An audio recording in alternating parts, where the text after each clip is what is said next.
How to restore your deleted posts on Instagram. Hi guys, in this video I will show you how to restore your deleted posts on Instagram.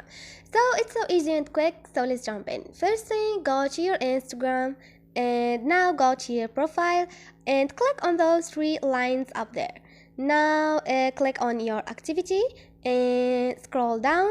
Click on the second before the last, recently deleted. View and manage content you have recently deleted. Click on it, and here you're gonna find all your reels and posts you have deleted.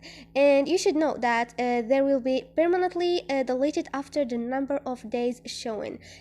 And that's mean that reel that I have deleted after 28 days, they gonna delete it after this number of days, and after that I can't be able to restore this reel again. And now to restore this reel, all I need to do is click on it and click on those 3 points and click on restore, and they're gonna restore again. And I can delete it from now by click on delete, and this is it. So this is it guys, hope this video was helpful to you, and if you liked the video don't forget to subscribe and like.